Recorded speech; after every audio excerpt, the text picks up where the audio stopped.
పూరా లోకల్. ఇప్పుడు ఒకటండి, మనకు తెలంగాణలో ఒకప్పుడు తెలంగాణ ఉద్యమం ఉమ్మడి ఆంధ్రప్రదేశ్ ఉన్నప్పుడు తెలంగాణ ఉద్యమం చేసేటప్పుడు చాలామంది తెలంగాణ రాదన్నారు. అప్పుడు అందరు 4-5 ఏళ్ళు కలుస్తూనే పిడిగలయ్యి తెలంగాణ ఉద్యమం చేసి ఎంతో కొట్లాడి తెలంగాణ తెచ్చుకున్నాం. అలాగానే బీసీ రిజర్వేషన్ బిల్లు 2:30కి 2:30 కాగానే ఇచ్చేస్తారంటే ఇవ్వకపోయినా మాత్రం ఖచ్చితంగా ప్రతి బీసీ బిడ్డకి, ప్రతి బీసీ అన్నదమ్ములు అక్క చెల్లెలు కూడా ఖచ్చితంగా కూడా న్యాయం అయ్యే వరకు బీసీ ఖచ్చితంగా తెలంగాణలో 42% రిజర్వేషన్ వచ్చే వరకు కూడా మా ఓబీసీ సెంట్రల్ కమిటీ నుంచి మేము పోరాటం చేస్తాం. అలాగే బిల్లు రాష్ట్రపతి దగ్గర అయినా గవర్నర్ దగ్గర అయినా 3 నెలలు పెండింగ్లో ఉంటే ప్రభుత్వం ముందుకెళ్ళొచ్చు అని గతంలో సుప్రీంకోర్టు ఇచ్చిన తీర్పు ద్వారా చూసాం. కానీ మళ్ళీ కోర్టుకి రావడం, పిటిషన్లు పడడము, ఈ విషయంలో ఎవరి వల్ల ఇదంతా జరిగింది అనుకుంటున్నాను మీరు? ఒకటి చెప్తానండి, భారతదేశంలో 28 రాష్ట్రాలు ఉన్నాయి. తమిళనాడులో 50% బీసీ రిజర్వేషన్ ఉంది. కేరళలో కూడా ఉంది దాదాపు 50%, అండ్ సిక్కింలో కూడా 40% ఉంది. మనకు భారతదేశంలో కుల మత లింగ వర్ణ విపక్షాలు లేకుండా ఏకైక దేశం అంటే మన భారతదేశం. అలాంటి భారతదేశంలో ప్రతి ఒక్కరు కూడా న్యాయం కోసం పోరాడే హక్కు అనేది మనకి ఇచ్చిండు గవర్నమెంట్, మన ఇండియన్ లా. అలాంటిది బీసీల కోసము 100% న్యాయం జరుగుతుంది. దాని గురించి మా పోరాటం ఖచ్చితంగా చేస్తాం. ఏ పార్టీ వైఖరి దీని మీద మీకు స్పష్టంగా తెలుస్తుంది? కాంగ్రెస్, బీఆర్ఎస్, బీజేపీ ఈ 3 పార్టీల్లో బీసీల కోసం పరిపూర్ణంగా పోరాడే పార్టీ అంటే అధికారంలో ఉంది కాబట్టి మేము బీసీ రిజర్వేషన్లతోటే వెళ్తున్నామని కాంగ్రెస్ చెప్తుంది. మిగతా పార్టీలపైన మీ అభిప్రాయం ఏంది? ఒకటండి, ఇవాళ మీరు చూసుకున్నట్లయితే మన మినిస్టర్లలో, ఎంపీలలో, సర్పంచ్లలో, జెడ్పీసీలలో రెడ్ల రావులు ఎక్కువ ఉంటారు. ఏ బీసీ బిడ్డలు ఉన్నారు ఒకసారి ఆలోచించండి. ఇవాళ బీసీలు రాజకీయాల్లో రావద్దా? బీసీలు ఒక ఇన్ఫ్రాస్ట్రక్చర్ని డెవలప్ చేయొద్దా? బీసీలు డాక్టర్లు కావద్దా? బీసీలకు ఎడ్యుకేషన్ వ్యవస్థలో మనకు వాటా రావద్దా? చెప్పండి. బీసీలు ఖచ్చితంగా కూడా రాజకీయంలో రావచ్చు, రాజకీయంలో కూడా పోరాటం అనేది చేయవచ్చు. ఇవాళ పార్టీ వనంగా మీరు అడుగుతున్నారు ఏ పార్టీ హస్తం ఉందంటే, ప్రతి ఒక్కరు కూడా చెప్తున్నాను, బీసీ అనేది లేకపోతే బ్యాక్ ఎండ్ పార్టీ మాత్రం ముందుకు రావడం మాత్రం కష్టం. ఇవాళ రేవంత్ రెడ్డి గారి ప్రభుత్వం 42 రిజర్వేషన్ బిల్లు కోసం ఏదైతే కుట్రపూరిత చర్యలు చేపడుతున్నారో ఖచ్చితంగా చెప్తున్నాను, బీసీ రిజర్వేషన్ బిల్ 42% కోసం మేము ఖచ్చితంగా కూడా పాదయాత్ర చేస్తాం. యావత్ తెలంగాణ 4 కోట్ల ప్రజల్లో 56% బీసీ ప్రజలు ఉన్నారు, గుర్తుపెట్టుకోవాలి. మరొక ఉద్యమం జరుగుతుందంటే ఖచ్చితంగా అది బీసీ ప్రజల ద్వారానే జరుగుతుంది. ఎన్నికల కమిషన్ షెడ్యూల్ విడుదల చేసిన ప్రకారం ఇప్పటికే నామినేషన్లు వేస్తున్నారు. మరి కోర్టు తీర్పు ఒకవేళ వాయిదా పడి అంటే రద్దు చేసింది అనుకోండి, పరిస్థితి ఏంటి మరి బీసీలది? ఒకటండి, ఇప్పుడు ప్రస్తుతము మనకు నిన్న జరిగిన హైకోర్టు నిన్న వాదనల ప్రకారంగా గవర్నర్ దగ్గర దాదాపు చాలా రోజుల నుంచి బిల్ అనేది ఉంది. అదేవిధంగా మనకు ఇప్పుడు మీరు అన్నట్టు ఆల్రెడీ డిక్లరేషన్ అయ్యింది. మార్పు, రాజకీయం అనేది ఒక రక్తంతో కలిపిన భోజనం. ఎస్ఆర్ను అలాంటిది ఎప్పుడైనా మార్పు అనేది రాజకీయ నాయకుల్లో వస్తుంది, అలాంటి పార్టీలో రాదా? ఖచ్చితంగా కూడా మార్పు అనేది వస్తుంది. అది మా బీసీ బిడ్డనే రావచ్చు. అమ్మ మీరు చెప్పండి, ఇప్పుడు షెడ్యూల్ విడుదలైంది, మహిళలు పెద్ద ఎత్తున పోటీ చేయబోతున్నారు ఈ స్థానిక సంస్థల ఎన్నికల్లో. మరి ఎన్నికలు సజావుగా సాగుతాయి అంటున్నారా, ఎందుకంటే కోర్టు తీర్పు అనుకూలంగా వస్తుందని భావిస్తున్నారా? నేనైతే ఈరోజు ఖచ్చితంగా మాకు కోర్టు తీర్పు అనుకూలంగా వస్తుందని భావిస్తున్నాను. ఎందుకంటే కేంద్రం దగ్గర ఉండిన అక్కడ పెండింగ్ ఉన్నా కూడా రాష్ట్ర ప్రభుత్వం కాబట్టి ఇక్కడ మనం ఇంప్లిమెంటేషన్ చేసుకోవచ్చని రాష్ట్రాలకు అధికారాలు ఇచ్చారు.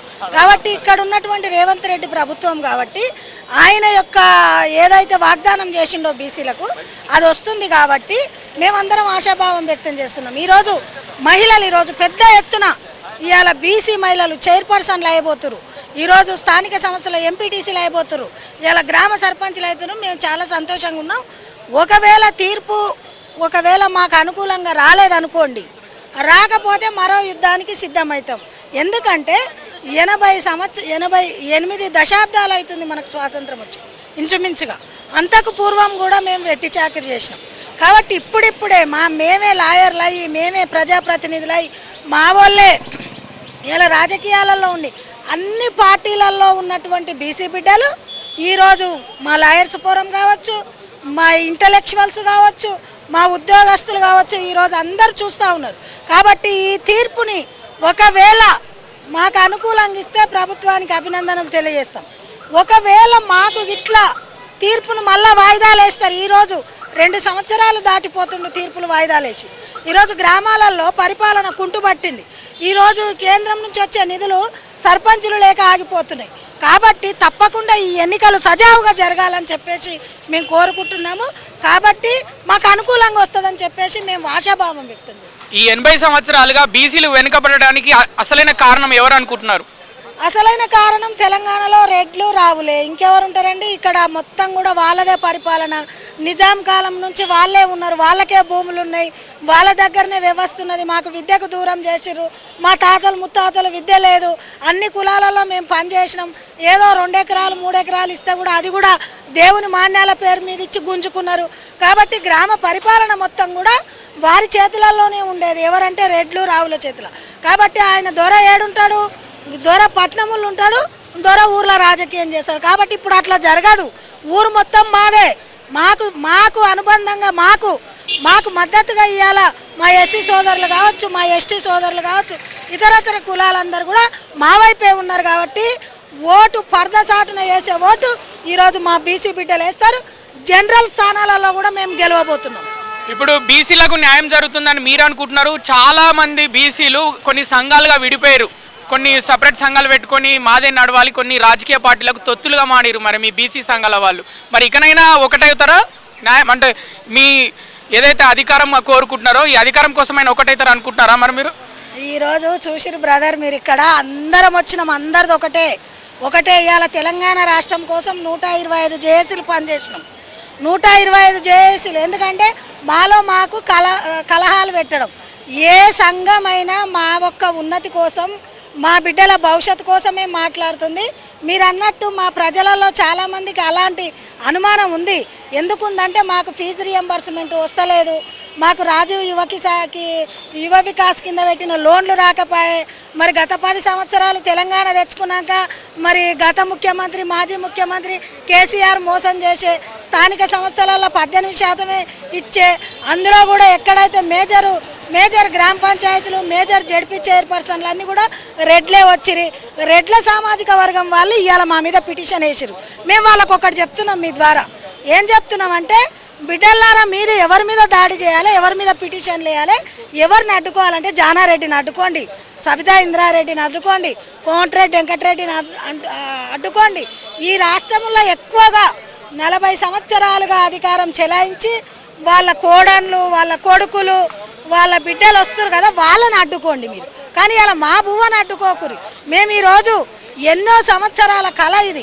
ఈ బీసీ సంఘాలు 20 ఏళ్ళు 30 ఏళ్ళు 40 ఏళ్ళు త్యాగమైనటువంటి అందరం కూడా ఆర్ కృష్ణన్న నుంచి వచ్చిన వాళ్ళమే. అందరం కూడా ఒకటే ఎజెండా, ఒకటే ఉంటుంది. కాబట్టి ఇక్కడ బీసీ సంఘాలు ఇడిపోయినా ఎవ్వరు ఇడిపోలే. మాకెందుకంటే మాలో మేము చైతన్యం చేయాలి. ఎందుకంటే మా సామాజిక వర్గాలలో ఒకటే ఎజెండా మీద పని చేస్తాం. కానీ అందరం కూడా ఈ విధంగా మా వర్గాలను చైతన్యం చేస్తే రాజ్యాధికారం రేపు సులభమవుతుందని చెప్పేసి అందరం కూడా అన్ని విభాగాలుగా మేము చేసి పని చేస్తున్నాం. కానీ అందరిది ఒకటే శ్వాస, ఒకటే అంతిమ లక్ష్యం. తెలంగాణలో బీసీ ముఖ్యమంత్రిని చేస్తాం. తెలంగాణలో మా వర్గాలకు 3 లక్షల బడ్జెట్ అండి. ఎంత అన్యాయం ఇవ్వాలా? ఫామ్ హౌజులు ఒక్క సర్పంచ్ ఉన్నాయన, మా రెడ్డి సోదరుడు కావచ్చు, మా రావులు కావచ్చు, బీసీలు కావచ్చు. బీసీలను లెక్క చేయండి, ఎంతమంది సర్పంచులు, ఎంత సంపాదించారు, రెడ్ల దగ్గర ఎంత ఉంది, మరి రావుల దగ్గర ఎంత ఉంది. మనం చూసినట్టయితే ఇవాళ మొత్తం ఫామ్ హౌస్ కల్చర్ చేసిరు. ఇవాళ భారతదేశం మొత్తం తెలంగాణ హైకోర్టును చూస్తుంది. మొన్న సుప్రీంకోర్టులో డిస్మిస్ అయింది, ఇవాళ హైకోర్టులో కూడా రావాలని మేము ఆశాభావం వ్యక్తం చేస్తున్నాం. కాబట్టి ఏ సంఘాలున్నా తెలంగాణ కోసం 125 జేఏసీలు ఎట్లున్నాయో అదేవిధంగా మాకు పెద్దలుగా ఉన్నటువంటి ఆర్ కృష్ణన్న కావచ్చు, మేము అందరం కూడా అక్కడి నుంచి వచ్చిన వాళ్ళమే. కాబట్టి ఈరోజు అందరం ఒకటే. మరి మీ ద్వారా మేము ప్రజలకు తెలియజేస్తా ఉన్నాం, ఎవరు కాదు ఒక పార్టీగా తొత్తుగా ఉండడం అంటే అధికార పార్టీలో ఉంటే అధికార పార్టీని ఒప్పియడానికి ఒక సంఘం పనిచేస్తుంది. ఇవాళ బీజేపీలో మేమున్నాం, బీజేపీ పార్టీలో మాకేం కావాలనో మేము అడుగుతాం. ఈ విధంగా అందరం కూడా ఉన్నాం. కానీ ఇవాళ బీఆర్ఎస్ పార్టీలో ఉన్నారు, అందరం ఒకటే.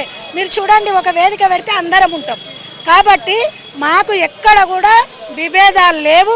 ఇంకోటి ఆర్ కృష్ణన్న అయినా, మా జాజుల శ్రీనివాస్ గౌడ్ అన్న, భాగ్యలక్ష్మి అయినా, మా తేజస్ అయినా, ఇంకెవరైనా అందరం కూడా ఒకటే. కాబట్టి మా వర్గాలకు న్యాయం జరిగే వరకు ఎందుకంటే మేము త్యాగం చేసినాం.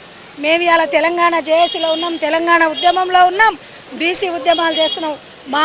మేము మా త్యాగం అంతా మా బిడ్డలకు రావాలనేదే ప్రధాన ఎజెండా. ఇక్కడ ఏ పార్టీకి ఎవరు తొత్తు కాదు ఏం కాదు, కానీ ఒక అధికార పార్టీకి ఉన్నటువంటి ఒక సంఘం పోయి అధికార పార్టీని ఒప్పించాలి. ఒక కేంద్రంలో మేమున్నాం, మా సంఘం ఒకటి ఒప్పిస్తుంది, ఈ విధంగా కానీ అందరం ఒకటి. ఇక చివరి ప్రశ్న, 2029లో తెలంగాణ రాష్ట్రంలో జరగబోయే అసెంబ్లీ ఎన్నికల్లో తర్వాత అసెంబ్లీ ఎన్నికల తర్వాత బీసీఏ ముఖ్యమంత్రి అవుతాడని మీరు అనుకుంటున్నారా? అవును, డెఫినెట్లీ బీసీ అవుతాం. ఎందుకని అన్ని పార్టీలు కూడా బీసీ ముఖ్యమంత్రిని చేయాలి. ఇవాళ అప్పటికే బీజేపీ ప్రకటించింది, ఇక కాంగ్రెస్ కూడా ప్రకటిస్తుంది. ఇవాళ జూబ్లీ హిల్స్ చూడండి, ఉప ఎన్నికలో మా నవీన్ యాదవ్ని ఇచ్చారు. మరి రేపు మా పార్టీ ఏ పార్టీ అయినా బీసీకి ఇవ్వాల్సిందే. అక్కడ ఏమీ అలాంటిది ఏం లేదు. కాబట్టి ఇక్కడ బీసీ ముఖ్యమంత్రిని చేస్తాం. ఇవాళ చైతన్యమైన, ఇవాళ మాకు ఉద్యోగాలు లేవు, నిరుద్యోగత పెరిగి పోషించింది. ఈరోజు మరి మా జాతులన్నీ కూడా ఇక్కడ చూస్తున్నారు. ఇవాళ కేవలం తెలంగాణ కాదు, ఆంధ్రప్రదేశ్, అన్ని రాష్ట్రాలు, భారతదేశం ఇవాళ ఈ తీర్పుని చూస్తుందని చెప్పి మేము తెలియజేస్తా ఉన్నాం. గౌరవ ముఖ్యమంత్రి గారికే ఈరోజు తీర్పు అనుకూలంగా ఇచ్చి మా జడ్జిమెంట్ ఇస్తే మేమందరం అభినందనలు తెలియజేస్తాం. లేకపోతే రాలేదనుకో, దానికి ప్రత్యామ్నాయంగా ఏం చేయాలనో అది చేస్తాం. కాబట్టి మేమనేది ఏంటంటే, మేమెంతో మాకు అంత ఇవ్వండి, అందులో కూడా క్రింది వర్గాలను గుర్తించి జడ్పీ చైర్మన్లను చేయమని మేము ఆశిస్తాం.